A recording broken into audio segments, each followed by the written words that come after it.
రెండు మార్గాలు ఉన్నాయి: జీవన మార్గం మరియు మృత్యుమార్గం. ఈ రెండు మార్గాల మధ్య గొప్ప వ్యత్యాసముంది. చరిత్రలో మొదటి క్రైస్తవ మార్గదర్శక గ్రంథం ఇలా ప్రారంభమవుతుంది: మనలో ఎక్కువ మంది తెలుసుకోవలసిన పుస్తకం, కాని మనలో చాలామంది ఎన్నడూ వినని పుస్తకం.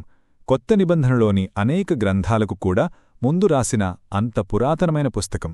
మొదట ఉచ్చారణ గురించి కొన్ని మాటలు.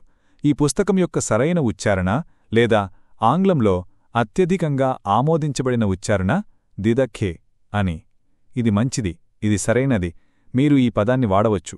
ఆంగ్ల భాషలో మరొక సాధారణ ఉచ్చారణ దిదఖ్కియా అని. ఇది వాస్తవ ఉచ్చారణకు దగ్గరగా ఉంది, మీరు దాన్ని కూడా వాడవచ్చు. దిదఖ్యే చాలా పురాతనమైన క్రైస్తవ గ్రంథం.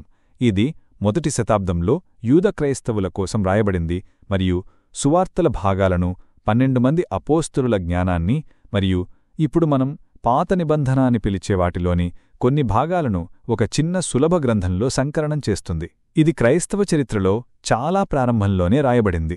ఇది మత్తయి సువార్త ప్రారంభంలోనే యాకోబు గ్రంథం కంటే మరియ ముందు రాయబడింది అని సూచిస్తోంది. మరియు ఇది పౌలు యొక్క కొన్ని లేఖలకు ముందు కావచ్చు. ఎవరికి తెలుసు, ఇది మత్తయి సువార్త పూర్తయిన వెంటనే రాయబడి ఉండవచ్చు. కాబట్టి మొదట స్పష్టమైన ప్రశ్న: ఇది ఇంత పురాతనమైతే బైబిల్లో ఎందుకు లేదు? కొత్త నిబంధనలో ఉండాలంటే ఒక గ్రంథం తీర్చవలసిన సాధారణ ప్రమాణాలు ఏమిటంటే, అది పునరుద్ధానానికి ప్రత్యక్ష సాక్షులచే రాయబడాలి, సంఘంచే చారిత్రాత్మకంగా వాడబడాలి, సంఘం సంరక్షించిన వేదశాస్త్రంతో సరిపోలాలి. ఈ గ్రంథం కొత్త నిబంధన గ్రంథానికి అవసరమైన అన్ని ప్రమాణాలను తీరుస్తుంది అని మీరనుకుంటారు. సంఘం యొక్క ప్రారంభ శతాబ్దాలలో చాలా వరకు చర్చ్ ఫాదర్స్ దీన్ని కొత్త నిబంధనలో భాగంగా పరిగణించారు. దీన్ని 12 మంది అపోస్తలుల జ్ఞానం అని పిలిచారు. సరళంగా చెప్పాలంటే ఇది మీ కొత్త నిబంధనలో చేరకపోవడానికి కారణమేమిటంటే, ఇది ఒక మార్గదర్శక గ్రంథం. కొత్త నిబంధన గ్రంథాలు సాధారణంగా వేదశాస్త్ర గ్రంథాలు, ఆరాధనలో చర్చిలో వాడబడే గ్రంథాలు. అయితే దిదఖ్యే క్రైస్తవులు చెయ్యవలసిన చాలా ఆచారాలను ప్రదర్శిస్తుంది. దిదఖ్యేలో కొత్త నిబంధనలోని ఇతర గ్రంథాలలో లేని లోతైన వేదశాస్త్రపరమైన లేదా కొత్త లేదా అసాధారణమైన ఏమీ లేదు. ఇది నిజంగా ఆరాధనా గ్రంథం కాదు, ఇదొక ఆచరణపరమైన మార్గదర్శకం. ఈరోజు కొంతమంది బైబిల్ పండితులు ఇది కొత్త నిబంధనలో చేర్చబడాలి అని కోరుకుంటున్నారు. బహుశా అది హాని చేయనదు. గత కొన్ని శతాబ్దాలుగా ప్రొటెస్టాంట్ పాశ్చాత్య ప్రపంచాన్ని వేధించిన చాలా వాదనలు, చర్చలు, విచారణలు నిరోధించగల విషయాల జాబితాతో అది ఉండేది. అది కొత్త నిబంధనలో చేర్చబడలేదు అని గుర్తుంచుకోండి. అది ఇప్పటికీ అధికారికంగా పరిగణించబడింది మరియు ప్రారంభ చర్చలో విస్తృతంగా చదవబడింది, విస్తృతంగా ఉటంకించబడింది. ఈరోజు వరకు ప్రపంచవ్యాప్తంగా చాలామంది క్రైస్తవులచే చదవబడుతూ వాడబడుతూ ఉంది. ఈ గ్రంథం చాలా చిన్నది మరియు చదవడానికి చాలా సులభం. మేము యూట్యూబ్ క్రింది వివరణలో ఉచిత ఈబుక్ను ఉంచుతాము, కాబట్టి మీరు దాన్ని డౌన్లోడ్ చేసుకొని చూడవచ్చు. దాన్ని చదవడానికి మీకు ఎక్కువ సమయం పట్టదు మరియు మీరు మొదటి శతాబ్దపు క్రైస్తవ చరిత్రలోని కొంత భాగాన్ని అనుభవించడానికి అది చాలా విలువైనది. మరియు మనం ఆ మొదటి శతాబ్దపు క్రైస్తవులకు చాలా రుణపడి ఉన్నాము. గ్రంథం క్రైస్తవుడిగా ఉండడానికి కొన్ని ఆచరణపరమైన మార్గదర్శక చర్యలతో ప్రారంభమవుతుంది. దాంట్లో చాలా వరకు సువార్తలలో ఉంది. మిమ్మల్ని శపించేవారిని ఆశీర్వదించండి, మరొక చెంపను చూపించండి, ఇతరులకు చేయండి, అలాంటి విషయాలు. ఆ తర్వాత అది దూరంగా ఉండవలసిన పాపాల జాబితాను కలిగి ఉంది. మరియు ఇక్కడ సూచించవలసిన ఆసక్తికరమైన విషయం ఏమిటంటే, గర్భస్రావంపై చాలా చాలా స్పష్టమైన నిషేధముంది. ఆధునిక ప్రపంచంలో కొంతమంది ఈ విషయాన్ని గ్రంథంలో తప్పించుకోవడానికి ప్రయత్నిస్తున్నప్పుడు దిదఖ్యేలో అది చాలా స్పష్టంగా నిషేధించబడింది. కాబట్టి క్రైస్తవ చర్చి ఎల్లప్పుడూ గర్భస్రావానికి వ్యతిరేకంగా ఉందని మరియు ఇది మాకు కొత్త చర్చ కాదని, మనం ప్రారంభించినప్పటినుంచి దీనిలో పాల్గొంటున్నామని చాలా స్పష్టంగా ఉంది. పాతం చేయకుండా ఎలా ఉండాలో దానిపై కొన్ని సూచనలు ఉన్నాయి. అలాంటి విషయాలు. బాప్టిస్మంపై ఒక చిన్న ఆసక్తికరమైన చిన్న విభాగం ఉంది. అది ప్రవహిస్తున్న నీటిలో బాప్టిజం చేయమని సిఫారసు చేస్తుంది. కాని మీరు ప్రవహిస్తున్న నీటిని చేరుకోలేనప్పుడు కొన్ని అనుమతులిస్తుంది మరియు బాప్టిస్మాలు తండ్రి, కుమారుడు మరియు పరిశుద్ధాత్మ పేరులో చేయబడాలి అంటుంది. ఈ ఆచరణ ఈరోజు వరకు క్రైస్తవ ప్రపంచవ్యాప్తంగా కొనసాగుతుంది. అది ఉపవాసం గురించి ప్రస్తావిస్తుంది.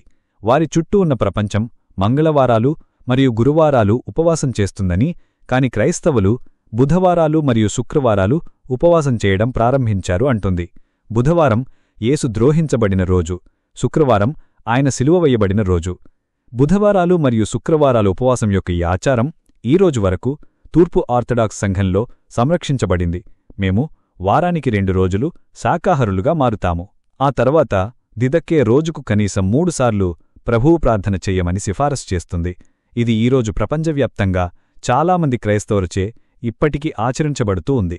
మరియు ఈ ప్రార్థన ఎంత త్వరగా మరియు ఎంత ముందుగానే ఆరంభ చర్చి ద్వారా ఉపయోగించబడుతూ ప్రేమించబడుతుందో ఇది చూపిస్తుంది.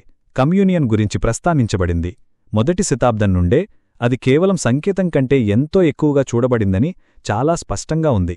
దీనికి నిజమైన విలువ ఉంది. కమ్యూనియన్ బాప్టిస్మం పొందిన విశ్వాసులకు మాత్రమే అనుమతించబడిందని చెప్పబడింది. ఈ సాంప్రదాయం ఈరోజు వరకు ఆర్థడాక్సీ సంఘంలో మరియు క్యాథలిక్ సంఘంలో మరియు ఇతర అనేక సాంప్రదాయక క్రైస్తవ సమూహాలలో కొనసాగుతోంది. దిదఖేలో క్రైస్తవులు ప్రతి ఆదివారం గుమిగూడాలని కూడా అనబడింది. వారు కమ్యూనియన్ తీసుకునే ముందు పాపాలు ఒప్పుకోవాలని చెయ్యమని కూడా అనబడింది. ఈ సాంప్రదాయం ఈరోజు వరకు తూర్పు ఆర్థడాక్స్ సంఘంలో మరియు క్యాథలిక్ సంఘంలో సంరక్షించబడుతోంది. దిదఖేలో నాకు చాలా బాగా అనిపించింది హద్దులు ఎలా పెట్టాలో అనేదానిపై ఒక రకమైన సూచన ఇవ్వబడింది. ఎందుకంటే క్రైస్తవులు అందరినీ ప్రేమించి అందరికీ చాలా ఇస్తూ నిజంగా మంచిగా ఉంటారు. దిదకే తమను ఎలా దోపిడీ చేసుకోకుండా ఉండడానికి కొన్ని నియమాలిస్తుంది. మీరు క్రైస్తవులైతే మిమ్మల్ని ఒక క్రైస్తవ కుటుంబం సహాయం చేస్తుకుంటుంటే మీరు వారికి దోహదపడాలి. మీరు కేవలం తీసుకోలేరు, మీరు తిరిగి ఏదైనా ఇవ్వాలి. క్రైస్తవ్యమంటే అందరూ సహకరించుకోవడమని అది చాలా స్పష్టంగా చెప్తోంది. మనం అందరం కలిసి పనిచేయవలసి ఉంది. పరిశుద్ధ గ్రంథం దానం గురించి కూడా మాట్లాడుతుంది. మనం పేదలకు ఇవ్వాలి, మనం సేవలో ఉన్నవారికి ఇవ్వాలి. సేవలో ఉన్న వ్యక్తుల్లో మనం ఏమి చూడాలో, సేవలో ఉన్న వ్యక్తి వారి వ్యక్తిగత స్వభావంలో ఎలాంటి పనులు చేయాలో దాని గురించి కూడా కొన్ని ఆలోచనలు ఇస్తోంది. చివరగా దిదకే అప్రమత్తత గురించి ఒక చిన్న విభాగంతో ముగిస్తుంది. యేసుక్రీస్తు యొక్క ఆసన్న ప్రాక్షుత్తనం ఏ క్షణంలోనైనా జరగవచ్చు.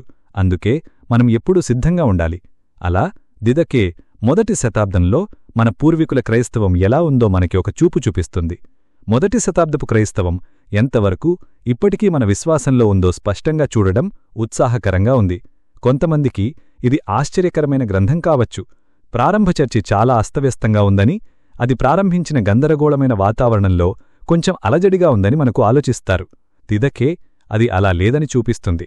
మొదటినుంచే విషయాలు వ్యవస్థీకరించబడ్డాయి మరియు క్రైస్తవులుగా ఎలా జీవించాలి అనేదానిపై జాగ్రత్త వహించారు. ఈ గ్రంథం చదివిన వారిలో చాలామంది యేసును ముట్టుకున్నవారని గుర్తుంచుకోండి. ఈ గ్రంథంలో చాలా భాగం 12 మంది అపోస్తలుల సభ్యులచే రాయబడిందని విస్తృతంగా నమ్మబడుతోంది. యేసుతో ఏళ్లపాటు గడిపిన వ్యక్తులు క్రీస్తును కలుసుకున్న ఈ ప్రారంభ క్రైస్తవులకు ఆయనతో ఆ సంబంధాన్ని సంరక్షించగలిగిన స్త్రుత్తులలో వ్యవస్థలను ఏర్పాటు చేయడం ముఖ్యమేననిపించింది. వారి వల్లనే ఆ మొదటి శతాబ్దంలో చర్చి అభివృద్ధి ప్రాప్తినైంది. వారు మన చరిత్రలో కీలకమైన దశలో ఉన్నారు. వారి వల్లనే క్రీస్తుతో ఆయన సంఘంతో ఏకమయ్యే భాగ్యం మనకు కలిగింది. దిదాకే యొక్క ఉచిత పీడిఎఫ్ కోసం క్రింద యూట్యూబ్ వివరణను తనిఖీ చేయండి. నిజాయితీగా చెప్పాలంటే ఇది పూర్తి చేయడానికి మీకు అరగంట కంటే ఎక్కువ సమయం పట్టదు, లేదా అంతకంటే తక్కువ సమయం పట్టదు. దేవుడు దీవించుగాక. తరువాత సరికలుద్దాం.